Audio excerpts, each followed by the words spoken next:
Good morning. I am going to read and start us off with chapter 21 of John. And this is our last lesson on John. After these things, Jesus manifested himself again to the disciples at the Sea of Tiberias, and he manifested himself in this way. Simon Peter and Thomas called Didymus, and Nathanael of Cana in Galilee, and the sons of Zebedee, and two others of his disciples were together. Simon Peter said to them, "I am going fishing." They said to him, "We will also come with you." And they went out, got into the boat, and that night they caught nothing. But when the day was now breaking, Jesus stood on the beach, yet the disciples did not know that it was Jesus. So Jesus said to them, "Children, you do not have any fish, do you?" They answered him, "No." And he said to them, "Cast the net on the right side of the boat, and you will find a catch." So they cast, and then they were not able to haul it in because of the great number of fish. Therefore, that disciple whom Jesus loved said to Peter, "It is the Lord." So when Simon Peter heard that it was the Lord, he put his outer garment on, for he was stripped for work, and threw himself into the sea. But the other disciples came in the little boat, for they were not far from the land, but about 150 yards away, dragging a net full of fish. So when they got out on the land, they saw a charcoal fire already laid with fish placed on it and bread. Jesus said to them, "Bring some of the fish which you have now caught." Simon Peter went up and drew the net to the land, full of large fish, 153, and although there were so many, the net was not torn. Jesus said to them, "Come and have breakfast." None of the disciples ventured to question him, "Who are you?" knowing that it was the Lord. Jesus came and took the bread and gave it to them, and the fish likewise. This is now the third time that Jesus was manifested to the disciples after he was raised from the dead. So when they had finished breakfast, Jesus said to Simon Peter, "Simon, son of John, do you love me more than these?" He said to him, "Yes, Lord, you know that I love you." He said to them, "Tend my sheep." He said to them again a second time, "Simon, son of John, do you love me?" He said to him, "Yes, Lord, you know that I love you." He said to him, "Shepherd my sheep." He said to him the third time, "Simon, son of John, do you love me?" Peter was grieved because he had said to him the third time, "Do you love me?" And he said to him, "Lord, you know all things. You know that I love you." Jesus said to him, "Tend my sheep. Truly, truly, I say to you, when you were younger, you used to gird yourself and walk wherever you wished. But when you grow old, you will stretch out your hands, and someone else will gird you and bring you where you do not wish to go." Now this he said, signifying by what kind of death he would glorify God. And when he had spoken this, he said to him, "Follow me." Peter turned around, saw the disciple whom Jesus loved following them, the one who also had leaned back on his bosom at the supper, and said, "Lord, who is the one who betrays you?" So Peter, seeing him, said to Jesus, "Lord, and what about this man?"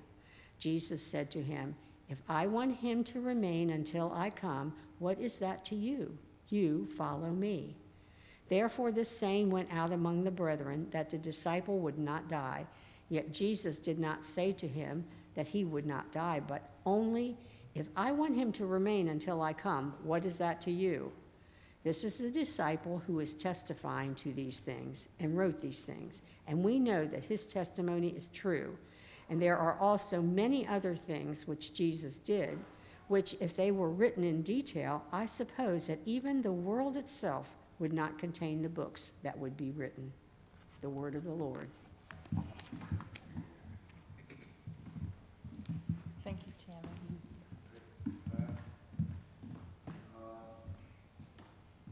We're recording on a disc, on a little floppy disk, but the live stream is down from YouTube. Okay. And I can attempt to reboot this computer and all, or you want to wait a minute or just keep going? Or what? A minute's okay, and then we'll just start whatever happens. Okay. Sorry, guys. Okay. C'est la vie? What does that mean? That's life. I'm going to burst into a song. That's life. Da, da, da, da, da, da.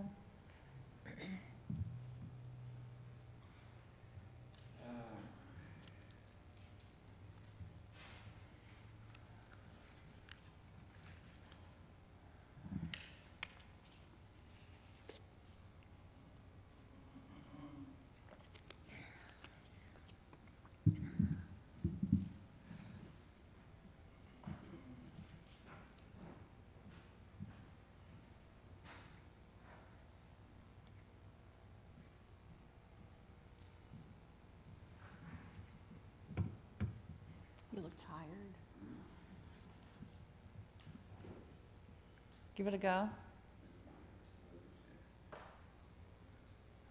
Yeah, just go ahead. Okay.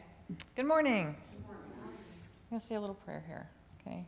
The same one I've been praying. Lord, this is your story. Please make it real to us. Amen. Okay, last week in chapter 20, we read that Jesus had risen from the dead, appeared to Mary Magdalene in the garden, and later that evening to the disciples who were in hiding. And after he had breathed on them, he said, I'm sending you out as the Father has sent me. Thomas, who was not with the rest of the group at that first appearance, doubted the Lord was alive because he had not seen him with his own eyes. But he got his chance later, and he believed, saying, my Lord and my God. At that point, the Lord had appeared to his disciples 2 times.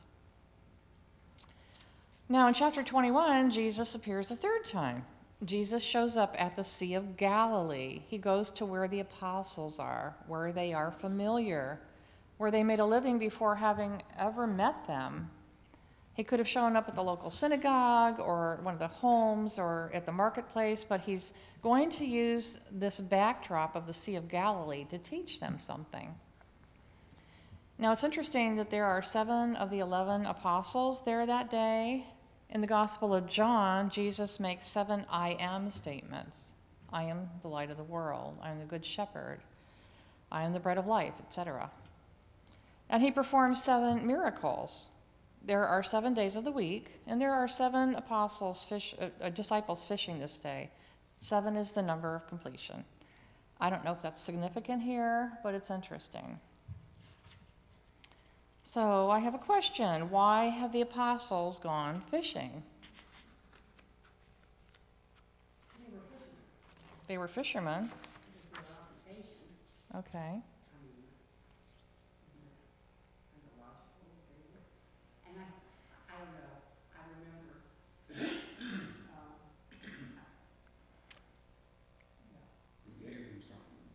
Gave them something to do. They didn't know what to do. They didn't know what to do. Have you ever gone back to something familiar after feeling like a failure? Oh, yeah? Yeah, you tried so hard, and yet you feel like you've blown it, like you were cut out to do the thing that you were doing? Well, I was going to say, now to answer your question, Yeah. I hear what Bob said. Yeah, I get it now. They didn't just go fishing because they were fishermen. No. They didn't. I take that answer all back. Okay, well, you erased that answer. That never happened. Okay. No, it didn't, and they were grieving. They were grieving, and they didn't know what to do. And so they turned to something That was familiar. familiar. Yes. They didn't have to think. Yes. Yes. They could do it in their sleep. Yep. But they felt like failures. These men certainly, they're not walking with Jesus every day like they're used to. Their lives have changed. And so they go back to the familiar. But that doesn't prove successful either, at least not this day. They've been out all night, they caught nothing. And they had blown it a few weeks before by running away in the Garden of Gethsemane. Jesus was killed, and though he had risen, everything had changed. And they don't know what to do, so they go fishing. Now today they've caught no fish, even though it was something they used to be good at.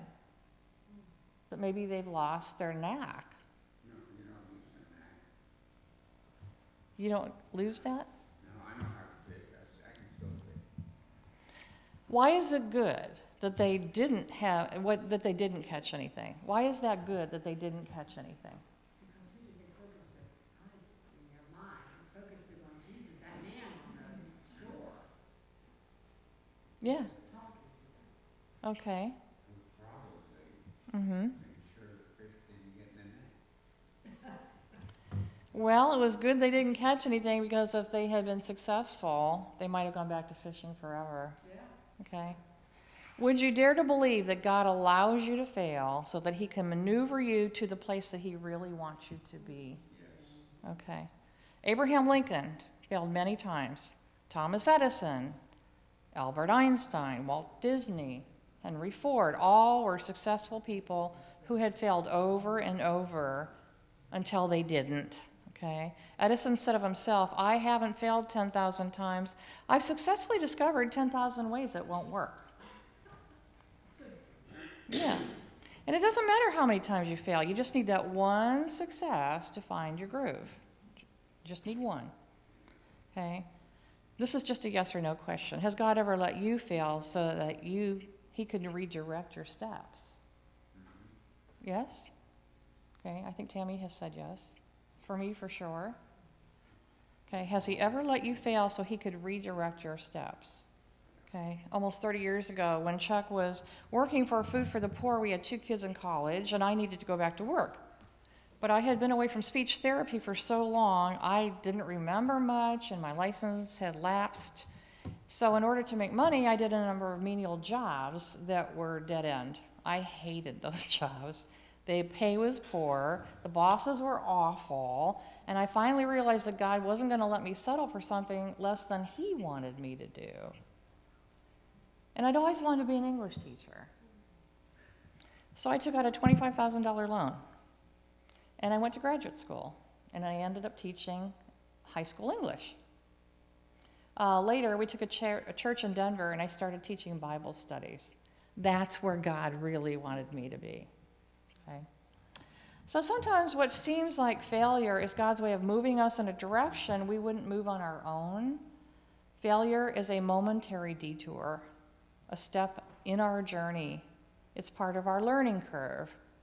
Researchers say that you have to fail 16% of the time in order to succeed, which implies that failure is part of success.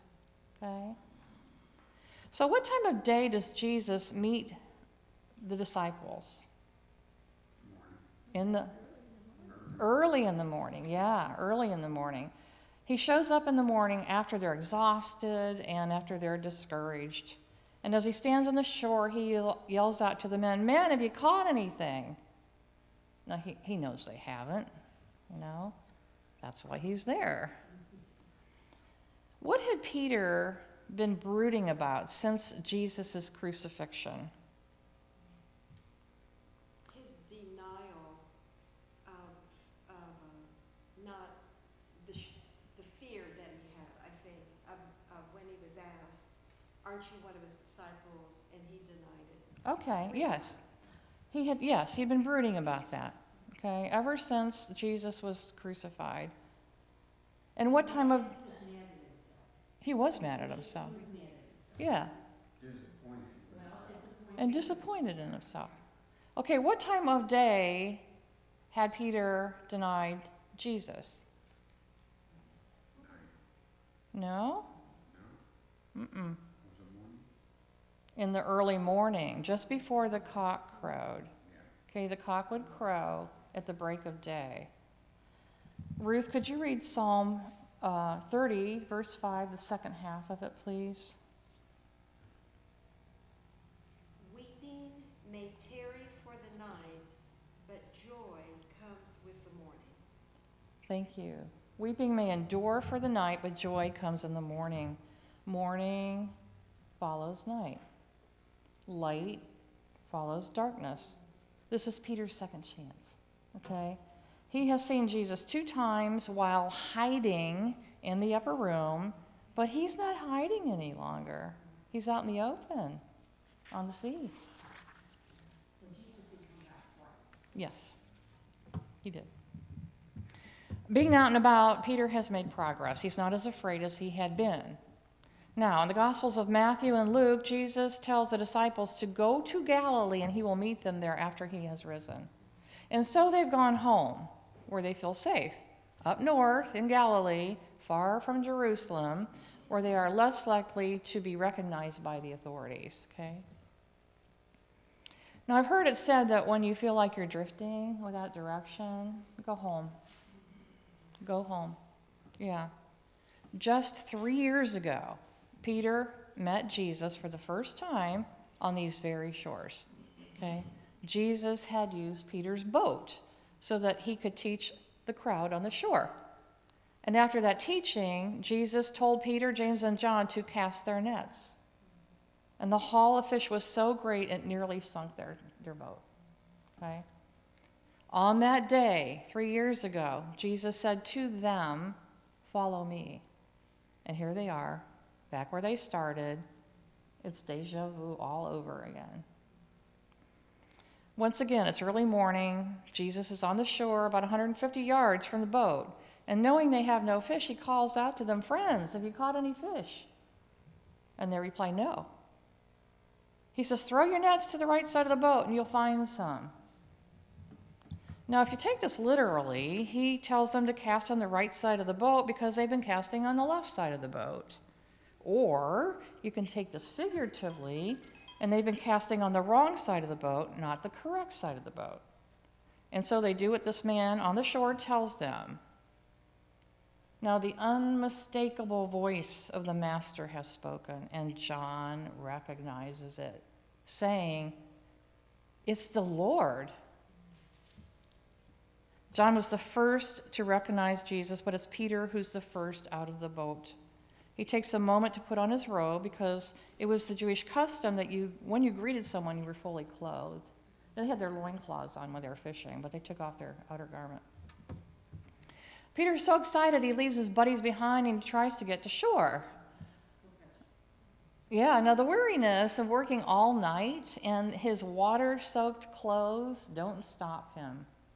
As Dr. Wiley Jolly says, a setback is a setup for a comeback.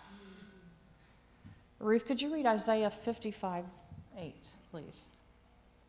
For my thoughts are not your thoughts, neither are your ways my ways, declares the Lord. Thank you. So God's plans are not our plans. His ways are not our ways. God has high things in mind for these men, and it isn't fishing. They're discouraged after working all night, but their luck changes when they cast on the other side. The net almost explodes with fish, 153 to be exact, and the net doesn't break. So their joy must be overwhelming. Likewise, the same joy that Peter felt when he first met Jesus has returned as he's making his way to shore. Yvonne, a friend of mine from high school, and I went deep sea fishing in Florida 55 years ago. That is a long time ago. On spring break. We traveled a number of miles out into the ocean when the captain stopped the boat. And all the participants went to the ends of the boat and stood together and threw out their poles. And I thought I would be very clever, saying, "Those dummies are all gathered together, their lines are going to get tangled, and they're going to be standing out in that hot sun, and they're not going to catch a thing." So I talked my friend into going to the cool side of the boat. So we went to the cool side of the boat where we had the boat to ourselves. And then when an hour was up, all those dummies came back with fish, and we hadn't caught a thing. Okay? Yvonne was miffed because we had spent a fortune on that trip. And as we were bemoaning the fact, the captain said to us, "Girls, you can't catch fish in the shadows. They only gather in the sunlight. The shadows of the boat scares them."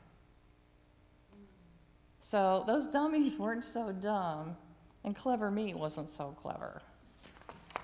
You also got to think of the fact that all those people have thrown bait into the water. Mm-hmm. All at one time. So my mother used to say, "Man, I should have somewhere in this birthday that cried or fall on a horse."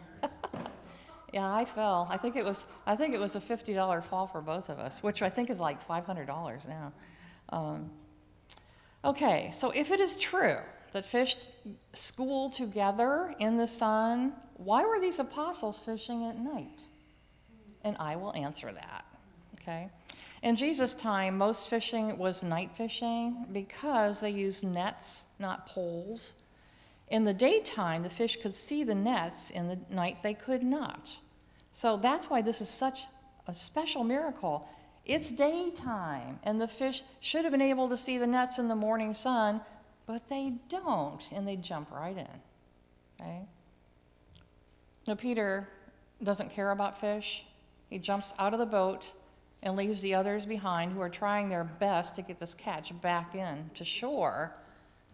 What does that say about Peter? What's that?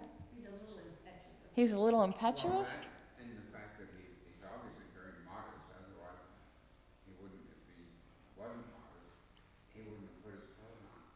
Yeah, Well, it's not the first time either that Peter got in the water to go to Jesus. yeah. There you go.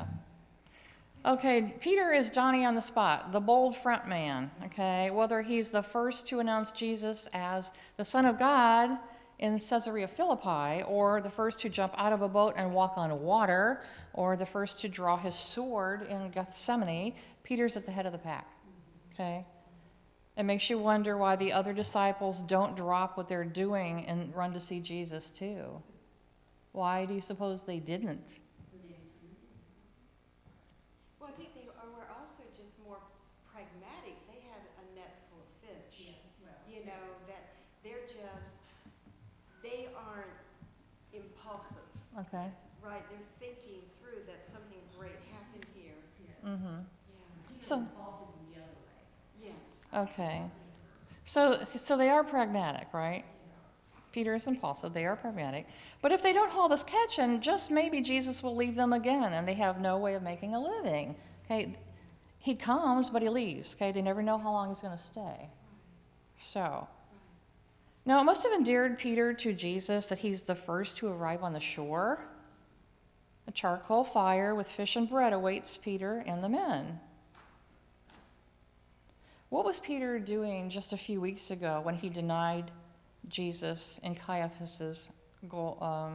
Warming himself by the fire. Warming his hands near a charcoal fire. And here's a charcoal fire. So Jesus reconstructs the scene. He gives Peter a do-over. He wants Peter to get a second chance. Okay? Now, 153 fish are caught. John witnessed the disciples counting them so that they could divide them among themselves. These were large fish. These are ones you don't want to throw back. The number 153 is significant. Pythagoras, a Greek mathematician who lived 500 years before Christ, had a theory called the measure of the fish. He regarded 153 as a sacred number due to its use in a mathematical equation used in making Venn diagrams. You know, the circles that interlock. Okay. The intersection of the Venn diagram is called the Vesica Pisces, which means vessel of the fish in Latin. Ruth, could you show us this? This is the Venn diagram, okay, and they intersect. So that means that this set of whatever and this set of whatever have something in common. They have this in common. Okay, let's just say this is God, this is man. And what do they have in common? Jesus. Jesus is fully God and fully man. Okay. Could you hold that for just a minute? Okay, so the sign of the fish, the intersection of the two circles yields the shape of a fish. Could you turn it sideways now? This way, yeah. See the fish? In the middle? Oh, yes. Okay. Okay, the sign of the fish is the ichthus. It is a symbol of Christianity. It was used way back then, and it's still used today. Okay? Now, the men caught 153 fish, but what did it mean? Jesus wanted his men to go out into the world, catching all nationalities of men through preaching the gospel. He wanted them to become fishers of men. And both Aristotle, who even preceded Pythagoras, something like 500 years before Jesus, both Aristotle and St. Jerome, after Jesus, declared that there were 153 different species of fish in all the seas and oceans around the world. It's significant. Okay? So, just as 153 fish would be divided among the disciples at the shore, the world would be divided into mission fields as each disciple evangelized a certain area. Okay? Now, the counting is done, and it's time for breakfast. Okay? Breakfast is breaking the fast of not eating overnight. Jesus is breaking the fast that these men have been walking through for the past few weeks.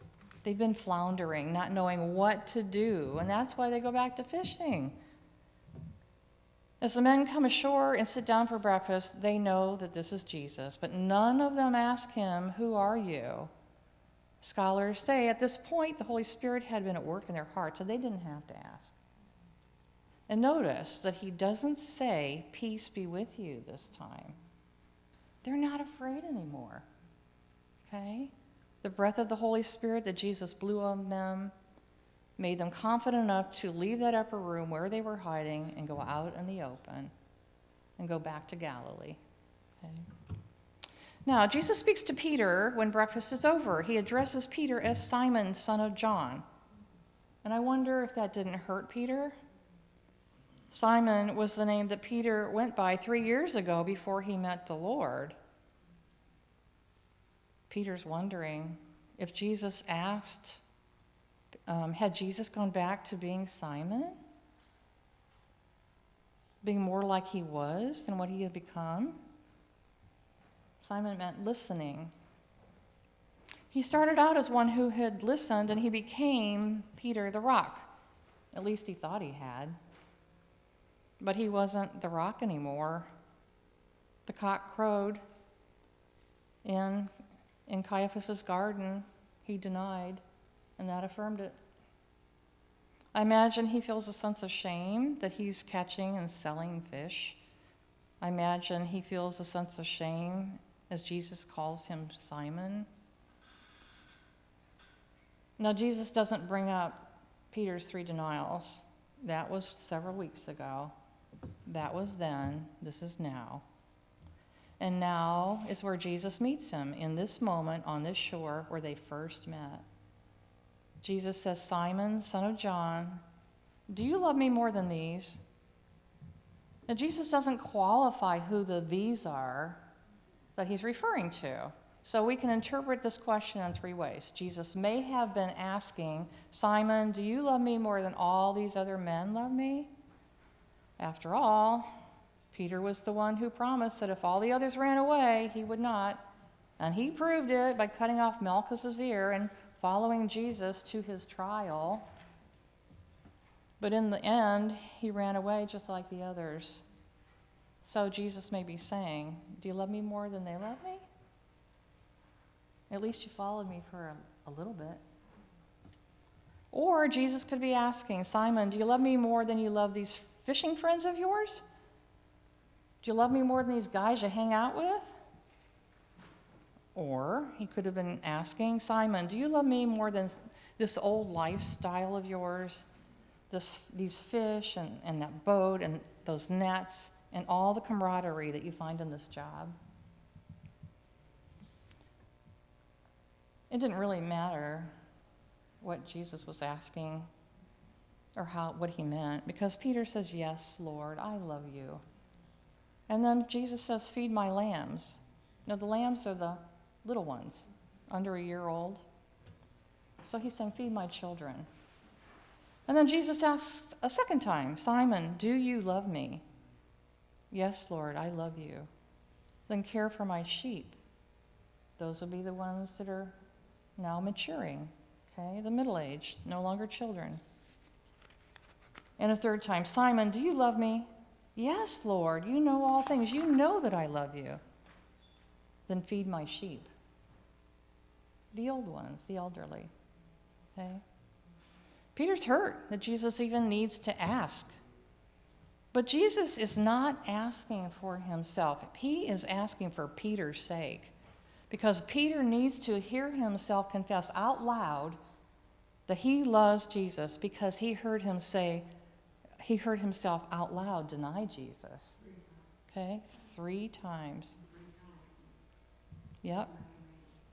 And 3 times at a charcoal fire when Jesus was on trial. Peter had wept when he was disappointed in himself in Caiaphas' courtyard. But today, there are no tears. There's just affirmation of his love. The courtyard is behind him, and on this day, on the seashore, the sun shines brightly. Now, in asking Peter these questions, he's asking Peter to take the lead in the care for his church. This is a commission the others have not received. Okay?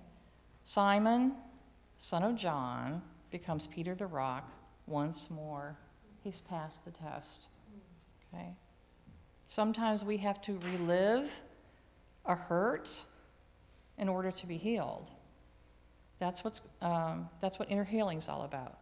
And it's letting Jesus take you back into your past so he can take you forward into your future. Okay? I'm sure some of you here have gone through inner healing. I have. One time was with a friend, Patty Costello, an 8th grade classmate of mine, died at age 12 after she had been severely burned in a fire and then later got leukemia. And when I went to the funeral home and saw her in that casket, that white casket, I was so freaked out. I remember I couldn't sleep that night. And for 20 years, the memory of her lying there just haunted me. In my 30s, I read a book called You Can Be Emotionally Free by Rita Bennett. And in reading that book, I went back in my mind to the funeral home. As I was reading, the Lord gave me this mental image of Patty in the funeral home, jumping on a bed, having the time of her life, and Jesus was jumping with her. And then they turned to me and invited me to jump with them. That picture totally healed me. I had been shaken by my friend's death for 20 years, but that one reading of that book set me free. So Peter's 3 affirmations counter his 3 denials, and Peter is set free while sitting around a charcoal fire. But with that freedom comes another commission. Peter's called to martyrdom. Jesus prophesies to Peter what is to become of him. What does it say in verse 18? Truly, truly, I say to you, when you were younger, you used to gird yourself and walk wherever you wished. But when you grow old, you will stretch out your hands, and someone else will gird you and bring you to where you do not wish to go. So Peter's freedom will be taken away, and he will be dragged away against his will. Now, after this prophecy, Jesus stands up and he just walks away. And he says to Peter, "Follow me." And Peter could have stayed seated at the fire, but he gets up and he follows Jesus even after this harsh word. This is Peter's Gethsemane. Okay? Peter knows what lies ahead, as Jesus knew what lay ahead for him. By Peter getting up and following Jesus, he is in essence saying, "Not my will, but your will." Now, sweet, sweet John, he just has been biting at the bullet to spend time with his Jesus, and he can't be left behind, so he gets up and he follows too. I don't think they ever invited him, but he follows too. And he overhears that he will not die as a martyr, like Peter will. Okay? Now, John says that he witnessed all of these things, and he testified to them that the whole world would know that Jesus is Lord. And in the end, all the apostles do go out into the world preaching the good news. And this was the ending of each apostle. Judas Iscariot hung himself after betraying Jesus. James the elder, son of Zebedee, was beheaded by a sword in Jerusalem. He was the first apostle martyred. Peter was crucified on a cross upside down in Rome during the persecution of Nero. Andrew died on a cross at Patras, a Greek colony. James, son of Alphaeus, was stoned and then clubbed to death outside the temple in Jerusalem. Bartholomew was flayed alive in Armenia. Thomas was run through with a lance in the East Indies. Philip was hanged in Abyssinia. Thaddeus, also known as Jude, was clubbed to death and then sawed in two in Persia, which is now Iran. Simon the Zealot died on a cross in Persia. Matthew died by the sword in Ethiopia. And John, the son of Zebedee, was thrown into a pot of boiling oil in Rome and later exiled to the island of Patmos, where he wrote the book Revelation. He died of natural causes in Ephesus, somewhere between the ages of 90 to 93. All these men gave their lives for the one they loved. John's gospel was the last gospel to be written, and one could rightly say that John was closing the door on all the gospels, completing the eyewitness accounts of Jesus by those closest to him, his apostles. And his gospel can be summarized by this: For God so loved the world that he gave his only begotten Son, that whoever believes in him shall not perish, but have everlasting life. We did it. We got through the Gospel of John. Thank you for all these many months. The other four weren't fishermen. That may explain why they weren't there. Thank you.